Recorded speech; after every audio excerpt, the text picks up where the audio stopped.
السلام علیکم ورحمۃ اللہ وبرکاتہ۔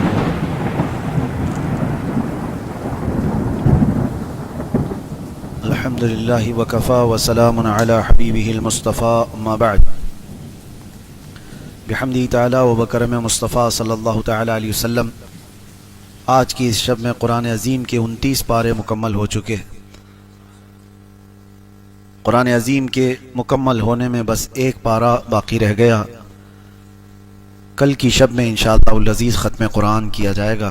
اللہ تبارک و تعالی مکمل قرآن عظیم کو صحیح تلاوت تجوید کے ساتھ سماعت کرنے کی توفیق عطا فرمائے۔ آج ہم نے سورہ ملک کی تلاوت سے شروعات کی۔ سورہ ملک کی فضیلت میں باضابطہ حدیثیں آئی ہوئی ہیں۔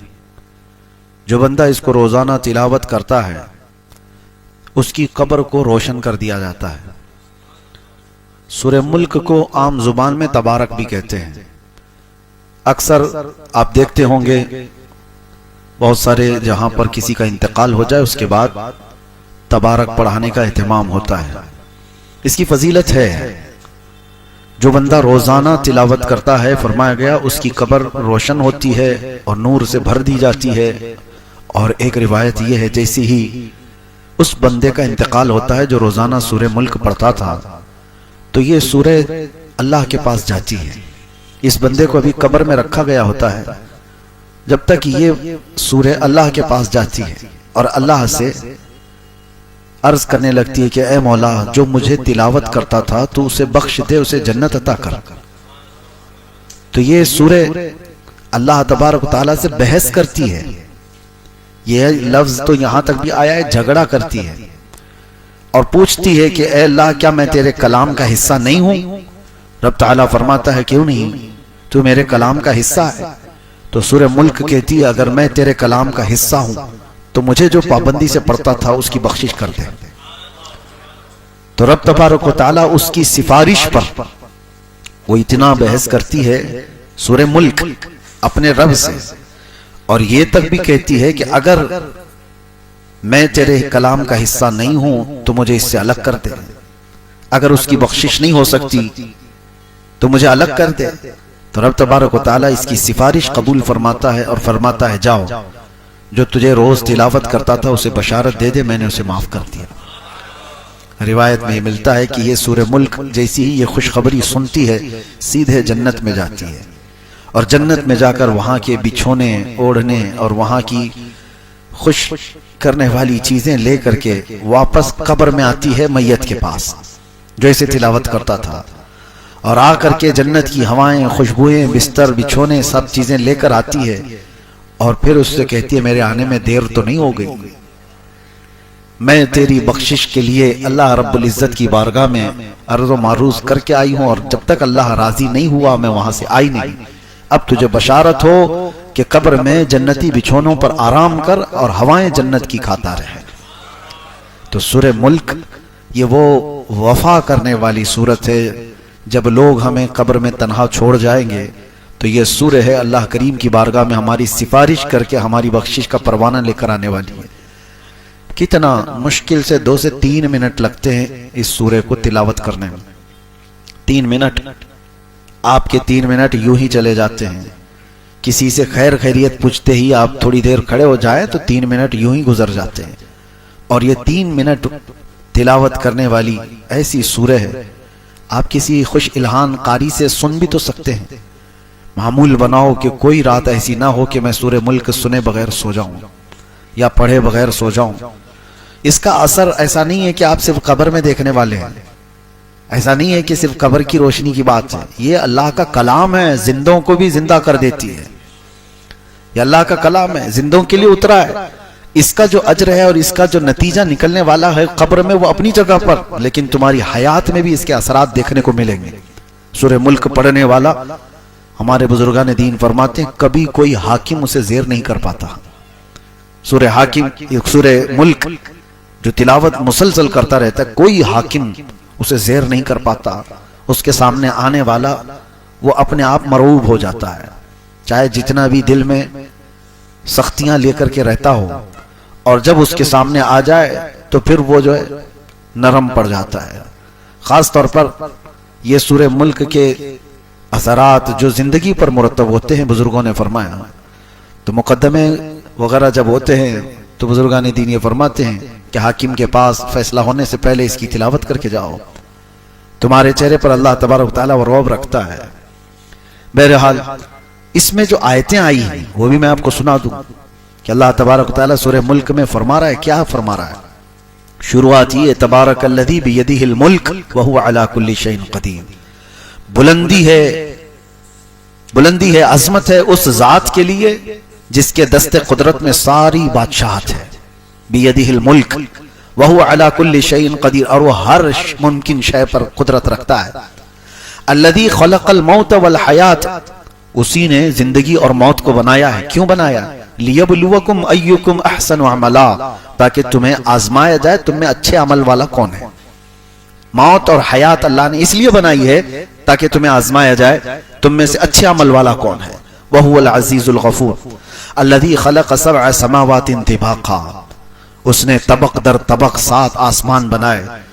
اور تم ما تری فی خلق الرحمن من تفاوت، تم رحمان کی پیدائش میں، اس کی تخلیق میں کوئی فرق نہیں پاؤ گے کہ ٹیڑھا میڑھا کر دیا گیا ہوگا، اندازے کے مطابق بنا دیا گیا ہوگا. ہر چیز اس کے برابر حساب سے بنائی گئی ہے. جو بھی چیز ہے، کوئی بھی جیسے انجینئر کے پلان فیل ہو گئے ہوں، سوچا کچھ اور تھا بن کچھ اور گیا ہو، اور رحمان کی تخلیق میں ایسی کوئی چیز تم نہیں دیکھو گے. آگے کی جو آیتیں ہیں یہ اللہ تعالیٰ کیا فرماتا ہے؟ والذین کفروا بربہم عذاب جہنم، جو اپنے رب کا انکار کیے وہ جہنم میں جانے والے ہیں، ان کے لیے جہنم کا عذاب ہے. کلما القی فیہا فوج سألہم خزنتها الم یأتکم نذیر. اب توجہ کیجئے، جب جہنم میں جھونکا جائے گا کسی کو تو دربان پوچھے گا ان سے. جب کسی کو دوزخ میں ڈالا جا رہا ہے، سألہم خزنتها، دربان جو دوزخ کا دربان ہے وہ پوچھے گا الم یأتکم نذیر، کیا تمہارے پاس ڈرانے والا کوئی آیا نہیں تھا؟ اللہ کا خوف دلانے والا کوئی آیا ہی نہیں تھا؟ تم جہنم میں کیسے آ گئے؟ قالوا بلا، وہ جہنم میں جانے والے کہیں گے ہاں کیوں نہیں، آیا تو تھا. قد جاءنا نذیر، ہمارے پاس ڈر سنانے والا آیا تھا. فکذبنا، لیکن ہم نے جھٹلایا تھا، ہم جھٹلائے ہوئے تھے. اللہ کا ڈر سنانے والا آیا تھا، بولتا تو تھا کہ جہنم ہے، آخرت ہے، لیکن ہم جھٹلائے ہوئے لوگ تھے. اور پھر اللہ تبارک و تعالیٰ یہ فرماتا ہے وَقَالُوا لَوْ كُنَّا نَسْمَعُ أَوْ نَعْقِلُ مَا كُنَّا فِي أَصْحَابِ السَّعِيرِ. اللہ اکبر. یہ آیتیں دیکھیں، جہنم میں جانے والے کہتے ہیں اے کاش اگر ہم سن لیے ہوتے اس کی بات، ڈر سنانے والے کی بات سن لیے ہوتے. لَوْ كُنَّا نَسْمَعُ أَوْ نَعْقِلُ، اور سمجھ گئے ہوتے ہم، مَا كُنَّا فِي أَصْحَابِ السَّعِيرِ، ہم دوزخ میں جانے والے نہیں ہوتے، ہم آج جہنمی نہیں ہوتے. فَاعْتَرَفُوا بِذَنبِهِمْ، وہ سب اپنے گناہوں کا اقرار کریں گے وہاں پر. جتنے بھی دوزخ میں جانے والے ہیں وہ یہ نہیں کہیں گے پتہ نہیں مجھے کیوں ڈالا گیا ہے، ارے چک کر کے آ گیا ہوں میں ادھر. نہیں، جو جہنم میں جائے گا وہ بولے گا ہاں میری غلطی تھی، اعتراف کر کے جائے گا. اور وہ نہیں کرے گا تو اس کے اعضاء بولیں گے اليوم نختم على افواههم وتكلمنا ايديهم وتشهد ارجلهم بما كانوا يكسبون. رب تعالیٰ فرماتا ہے آج کے دن تو ہم تمہارے منہ پر مہر لگا دیں گے، تمہارے ہاتھ اور تمہارے پیر ہم سے بات کریں گے جو کچھ تم کیا کرتے تھے. جہنم میں جانے والا، جیل میں آنے والے آدھے سے زیادہ وہ بولتے ہیں میں تو نردوش ہوں، میں کچھ کیا ہی نہیں، مجھے پھنسایا گیا ہے. تقریباً ہر کوئی، مرڈر والا بھی بولتا ہے مجھے پھنسایا گیا ہے. اور جتنوں کو دیکھا گیا ہے وہ سب یہ کہتے ہیں. یہاں الگ معاملہ ہے، جیل میں آنے والوں کو ہم نے دیکھا ہے، پہلے تو کوئی اقرار نہیں کرتا، نہ پولیس کے پاس، نہ کورٹ میں، اور نہ اندر آنے کے بعد. وہ تو دوستی یاری میں بیٹھے بیٹھے اپنے کچے چٹے سنا دیتے ہیں، لیکن اعتراف کرتا نہیں کوئی کہ میں نے وہ کیا یہ کیا. بڑے بڑے جرم ہوں یا چھوٹے ہوں، سب یہی بولتے ہیں مجھے پھنسایا گیا ہے. اب بڑے بڑے لوگوں پر، نیتاؤں کو بھی دیکھو جب کیس لگتے ہیں تو یہی بولتے ہیں سازش کے تحت مجھے یہ کیا گیا ہے. لیکن قیامت میں ایسا نہیں ہوگا. جو دوزخ میں جا رہا ہوگا وہ یہ نہیں بولے گا لوگوں نے مجھے پھنسایا اور میں یہاں آ گیا، وہ کہے گا کاش میں سن لیا ہوتا ڈر سنانے والے کی بات، رسول اللہ کی بات سن لیا ہوتا میں دوزخ میں نہیں آتا. فاعترفوا بذنبہم، اللہ فرماتا ہے وہ اپنے گناہوں کا اعتراف کریں گے. فسحقا لاصحاب السعیر، بہت ہی برا ہو دوزخ میں جانے والوں کا. ان الذین یخشون ربهم بالغیب لهم مغفرۃ واجر کبیر، بے شک وہ لوگ جو اپنے رب سے ڈرتے تھے بغیر دیکھے اللہ کو. یہ وہ لوگ ہیں جو اللہ کو دیکھے نہیں اور ڈرتے تھے. اللہ فرماتا ہے ان کے لیے مغفرت ہے اور اجر کبیر ہے، ان کے لیے اجر عظیم ہے. یہ سورہ پوری اللہ تبارک و تعالیٰ نے جہنم کے متعلق، وہاں جانے والوں کے متعلق فرمایا. اور ایک آیت ہے اور ایک سورہ ہے جو سورہ حاقہ ہے. سورہ حاقہ، حاقہ جو ہے یہ قیامت کو ہی کہا گیا ہے. حاقہ کیا ہے؟ الحاقۃ ما الحاقہ، واقع ہونے والی، یقین کے ساتھ واقع ہونے والی کیا چیز ہے تم جانتے ہو؟ وہ قیامت ہے. قیامت کا پورا تذکرہ اللہ تعالیٰ یہاں بیان فرما رہا ہے. یہ سورہ حاقہ. کبھی آپ قرآن اٹھانا، ترجمہ پڑھ لینا، صرف ترجمہ بھی پڑھو ان آیتوں کا، آپ کے جسم کانپ جائیں. اللہ تعالیٰ فرماتا ہے یہ وہی قائم ہونے والی چیز ہے جس کا انکار قوم سمود نے بھی کیا، قوم عاد نے بھی کیا. حضرت صالح علیہ السلام کی جو قوم تھی وہ قوم سمود، اور حضرت ہود علیہ السلام کی قوم تھی وہ قوم عاد. قوم سمود اور قوم عاد انہوں نے کیا کیا تھا پتہ ہے؟ اللہ تعالیٰ فرماتا ہے قوم سمود نے انکار کیا، ایسی کوئی چیز آنے والی ہے ہی نہیں، کس سے ڈراتے ہو تم؟ قیامت ویامت کیا چیز ہے یہ؟ اللہ تعالیٰ نے ان کو ایسا ہلاک کیا. فَأُهْلِكُوا بِالطَّاغِيَةِ، ان کو اللہ تبارک و تعالیٰ نے سخت ترین ہلاکت میں برباد کیا. قوم سمود کیسے ہلاک ہوئی وہ بتاتا ہوں.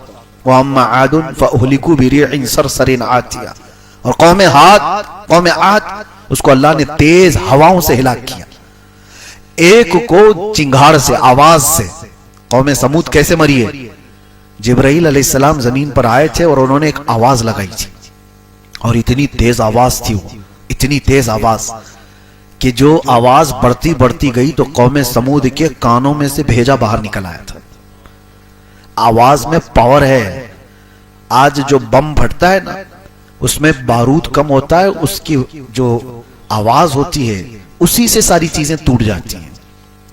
بارود اس سے ہلاکت اتنی نہیں، جو ہائی پاور کا جو آپ کی آواز ہے، آواز بہت طاقتور چیز ہے. کبھی آپ روڈ پہ بہت تیز آواز میں ڈی جے بجائے تو یہاں کی دیواریں ہلنے لگ جائیں. کیوں ہلتی ہیں؟ آواز سے کیوں چیزیں ہلتی؟ آواز میں بہت پاور ہے، بہت طاقت ہے. یہ تو ہلکی آواز ہے، جتنا سننے کی تمہیں طاقت ہے اتنا ہی سن پاتے ہو. اوور ہو گئی تو کان پھٹ جائیں گے، کان پھٹ جائیں. اور جبرائیل علیہ السلام نے جب آواز لگائی تھی، وہ اللہ اکبر، وہ سید الملائکہ ہے. اللہ نے عذاب کے لیے ان کو بھیجا تھا، اور فرشتے کی چنگھاڑ سے وہ ساری کی ساری قوم ہلاک ہوئی تھی. دوسرے دن جب صبح ان کو دیکھا گیا تو ان کے کانوں سے بھیجا نکلا ہوا تھا. قوم سمود ان کو ہلاک کیا گیا. قرآن یہ کہہ رہا ہے قیامت کا انکار کرنے والے لوگ تھے، قیامت کوئی چیز نہیں. اور قوم عاد کو اللہ نے تیز آندھی بھیجی. سخرها علیہم 7 لیال و 8 ایام، 7 راتیں اور 8 دن تک مسلسل ہوا چلتی رہی تھی قوم عاد پر. بہت تیز آندھی چلتی تھی اور اس میں سب کے سب ہلاک ہو گئے تھے. یہ حضرت ہود علیہ السلام کی قوم. اب یہاں پر اللہ تعالیٰ قیامت کا ذکر فرماتے ہوئے آگے ارشاد فرماتا ہے کب تک تم انکار کرو گے؟ فَإِذَا نُفِخَ فِي الصُّورِ نَفْخَةٌ وَاحِدَةٌ، جب وہ سور پھونکی جائے گی. سور کیا چیز ہے یہ بھی دیکھیں، آواز ہی ہے. قیامت بھی آئے گی آواز سے ہی. حضرت اسرافیل علیہ السلام اللہ کے فرشتوں میں سے ایک وہ فرشتے ہیں جن کے ہاتھ میں ایک سور باجے کی شکل کی. وہ کیسی ہے پتہ ہے کہ جیسے سینگ کی شکل ہوتی ہے، بیل کا سینگ، اسی کی بڑی شکل. وہ حضرت اسرافیل علیہ السلام ہاتھ میں لے کر تیار کھڑے ہیں. ابھی بھی ان کو حکم ہوگا کہ اب اس میں پھونک مارو، تو اس کی آواز دھیرے دھیرے دھیرے بڑھتی جائے گی. اور روئے زمین پر جتنے لوگ ہیں وہ جب آواز سننے لگے گی کہ جو جہاں ہے وہ سکتے میں کھڑا ہو جائے گا. اور اس کے بعد یہ ہوگا کہ اس سور کی آواز اتنی تیز ہوگی، حدیث پاک میں ہے اس وقت جو عورتیں حمل سے ہوں گی ان کے پیٹ سے بچہ باہر نکل جائے گا. حمل ان کا. اللہ تبارک و تعالیٰ نے فرمایا وَتَضَعُ كُلَّ ذَاتِ حَمْلٍ حَمْلَهَا تم دیکھو گے اس دن کہ حمل والی عورت اس کا بچہ گر جائے گا آواز سے، اور دودھ پلانے والی بچی یوم تری الناس تذہل کل مرضعۃ عما ارضعت، اللہ فرماتا ہے دودھ پلانے والی عورت اپنے بچے کو اٹھا کر پھینک دے گی ایسے. آج تک کبھی دیکھا کسی کو؟ اور یہ اس آواز کے بعد. اور کہ کوئی کپڑا کاٹ رہا تھا وہ کینچی پھینک دے گا، کوئی ہل چلا رہا تھا وہ ہل پھینک دے گا، یعنی جو جس حال میں تھا وہ ساری چیزیں پھینک کر سکتے میں آ جائے گا. یہ فَإِذَا نُفِخَ فِي الصُّورِ نَفْخَةٌ وَاحِدَةٌ، جب یہ سور پھونکی جائے گی. وَحُمِلَتِ الْأَرْضُ وَالْجِبَالُ فَدُكَّتَا دَكَّةً وَاحِدَةً.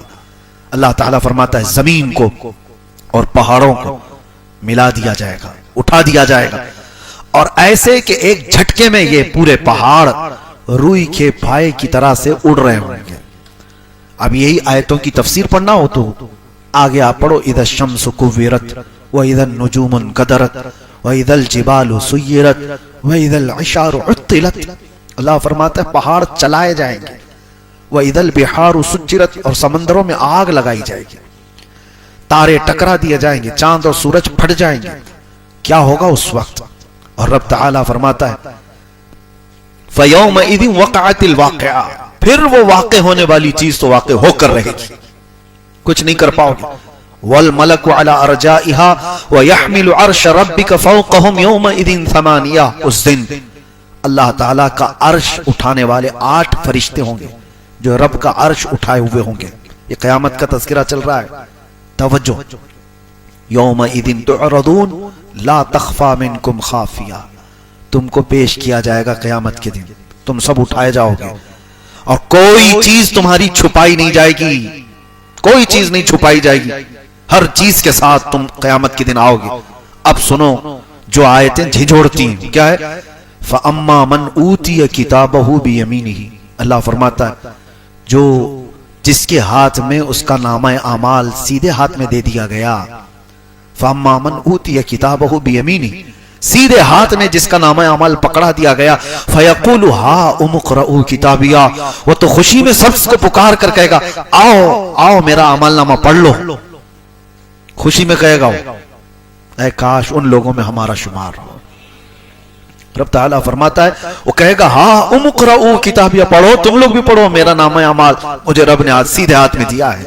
وہ کہے گا انی ظننت انی ملاق حسابیہ، مجھے یقین تھا کہ میں اپنے رب کے پاس حساب دوں گا، حساب کا دن آئے گا، مجھے یقین تھا. فہو فی عیشۃ راضیہ، وہ اپنی من پسند زندگی میں جا رہا ہوگا. فی جنت عالیہ، بلند جنتوں میں جا رہا ہوگا. قطوفہا دانیہ کلوا واشربوا ہنیئا بما اسلفتم فی الایام الخالیہ. یہ جنت کے تذکرہ یہاں پر رب تعالیٰ فرماتا ہے جس کی ٹہنیاں، جس کے باغیچے اس طرح خوشگوار، جاؤ عیش کرو جو تم آخرت پر یقین رکھتے تھے. اب آگے آیت آتی وَأَمَّا مَنْ أُوتِيَ كِتَابَهُ بِشِمَالِهِ، اور جس کے ہاتھ میں، بائیں ہاتھ میں وہ حساب دیا جائے گا، وہیں سے سب سمجھ میں آ جائے گا. جیسے ہی اعمال نامہ پکڑایا جائے گا وہیں سمجھ میں آ جاتا ہے کس کے ساتھ کیا ہونے والا ہے. یہ قرآن کی آیت پڑھ رہا ہوں میں. وَأَمَّا مَنْ أُوتِيَ كِتَابَهُ بِشِمَالِهِ، جس کے بائیں ہاتھ میں اس کا نامہ اعمال پکڑایا جائے گا، کیا کہے گا جانتے ہو؟ فَيَقُولُ يَا لَيْتَنِي لَمْ أُوتَ كِتَابِيَهْ، اے کاش مجھے حساب نہیں دیا گیا ہوتا، میرا اعمال نامہ مجھے نہیں پکڑایا گیا ہوتا تو کتنا اچھا ہوتا. دوسری جگہ وہ کہتا ہے وَلَمْ أَدْرِ مَا حِسَابِيَهْ، مجھے پتہ ہی نہیں تھا حساب کیا ہوتا ہے، مجھے معلوم ہی نہیں تھا. اور دیکھ کر کے پوچھتا ہے وہ فرشتوں سے یہ کیا ہے؟ اعمال نامے کا مطلب کیا سمجھتے ہو تم؟ پرنٹ آؤٹ نکال کر کے لائیں گے A4 سائز کے 5 پیپر ہیں. اعمال نامے کے متعلق کہا گیا ہے فرشتے اٹھا اٹھا کر کے کتابیں لا رہے ہوں گے، جہاں تک اس کی نظر جاری ہوگی اسی کی کتابیں ہوں گی.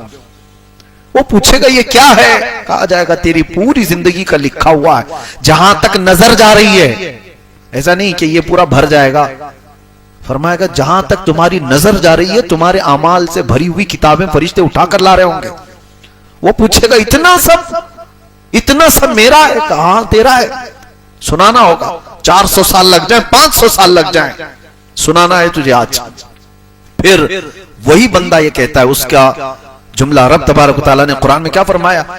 ما لہذا الکتاب، لا یغادر صغیرۃ ولا کبیرۃ الا احصاها، اے اللہ یہ کیسی کتاب تو نے دی مجھے، چھوٹی چیز بھی اس میں چھوڑی نہیں گئی، بڑی چیز بھی چھوڑی نہیں گئی، سب لکھ دیا گیا ہے، سب لکھ دیا گیا ہے۔ یہ بائیں ہاتھ میں جس کا آ گیا ہے اس کے معاملات ہیں یہ۔ اور آگے وہ کیا کہتا ہے، ما اغنا عنی مالیہ ہلک عنی سلطانیہ، کسی بھی چیز نے اس کو نفع نہیں دیا اس دن۔ دوسری سورے میں اللہ تعالیٰ نے یہ بھی فرمایا کہ اس دن یود المجرم لو یفتدی من عذاب یومئذ ببنی، ہوتا ہے نا تم کو پکڑا گیا، یہاں پر ضامن چلتی ہے نا، ضمانت میں آپ پراپرٹی لکھوا دو اور اس کے بعد بیل لے کر کے آ جاؤ، یا کسی آدمی کو کھڑا کرو، یہ ضامن ہے میرا، جب تک کیس چلے گا یہ میرا ضامن ہے، وہ اپنی پراپرٹی کے پیپر لا کر کے جمع کرے گا کورٹ میں، یہ دستور ہے۔ اور مجرم قیامت کے دن کیا سوچے گا، وہ اللہ فرمانا یود المجرم لو یفتدی من عذاب یومئذ ببنی، اس دن مجرم یہ تمنا کرے گا کہ میرے بیٹے کو میں رکھ کر کے عذاب سے چھٹکارا تو لے لوں، بدلے میں مولا میرا بیٹا رکھ لے، وصاحبتہ واخیہ، یا میرے بھائی کے بدلے میں یا دوست کے بدلے میں مجھے عذاب سے چھٹکارا دے دیا جائے۔ اللہ تعالیٰ فرماتا ہے وَمَن فِي الْأَرْضِ جَمِيعًا، جو کچھ بھی زمین میں تھا وہ سب دے کر کے وہ سوچتا ہے عذاب سے مجھے چھٹکارا مل جائے، کوئی بھی تو چیز رکھ لو، میرا گھر تھا دنیا میں، بڑی جائیدادیں تھی، اولاد تھی، بھائی تھے، رشتے تھے، کچھ تو رکھ کر کے مجھے چھٹی دی جائے۔ اللہ فرماتا ہے کلا، ہرگز نہیں، ہرگز نہیں، کوئی چیز فدیہ کے طور پر لے کر نہیں چھوڑی جائے گی۔ فَالْيَوْمَ لَا يُؤْخَذُ مِنْكُمْ فِدْيَةٌ، یہ وہ دن ہے جہاں کوئی فدیہ لے کر کے چھوڑنے والا سسٹم ہی نہیں ہے، فدیہ لے کر کے پیسہ دے کر کے چھوڑنے والا سسٹم ہی نہیں ہے، تمہارا حساب تم سے ہوگا۔ لا تزر وازرۃ وزر اخری، ایک جان دوسرے جان کے گناہوں کو نہیں اٹھائے گی، آج تمہارا حساب تم سے ہوگا۔ اب آگے رب تعالیٰ یہ فرماتا ہے اللہ اکبر، جیسے ہی یہ بائیں ہاتھ والا گڑ گڑا رہا ہوگا حساب کیا ہے مجھے پتا ہی نہیں تھا، یہ اعمال نامہ کیا ہے، یہ ابھی کہہ ہی رہا تھا، اللہ فرماتا ہے حکم ہو جائے گا خذوہ فغلوہ، پکڑو اس کو جلدی سے اور اس کو زنجیروں میں باندھو، ثم الجحیم صلوہ، پھر اس کو جہنم میں پھینک دو، کیسے، ثم فی سلسلۃ ذرعها 70 ذراعا فاسلکوہ، اس کو ایسے چین میں باندھو کہ ہر زنجیر کے اندر 70 زنجیریں اور ہوں۔ کس کو، مجرم کو ایسی زنجیر میں باندھو کہ ہر زنجیر کے 70 اس کے دانے ہوں۔ انہو کان لا یؤمن باللہ العظیم، یہ وہ ہے جو اللہ، عظمت والے اللہ پر یقین نہیں رکھتا تھا، اس کو پکڑو۔ فرشتوں کو حکم ہوگا، یہ آیتیں جب پڑھتے ہیں نا رونگٹے کھڑے ہوتی ہیں، خذوہ فغلوہ، پکڑو اس کو اور باندھو اس کو۔ اور ایک ترجمے میں یہ کہا گیا ہے کہ اس کو کھولتے ہوئے عذاب دو، غلو، اس کو پکاؤ، ثم الجحیم صلو، پھر اس کو دوزخ میں پھینک دو، کھینچ کر کے پھینکو۔ انہو کان لا یؤمن باللہ العظیم، یہ وہ ہے جو عظمت والے اللہ پر یقین نہیں رکھتا تھا، ولا یحض علی طعام المسکین، یہ کبھی مسکین کو کھانا کھلانے کی رغبت بھی نہیں رکھتا تھا۔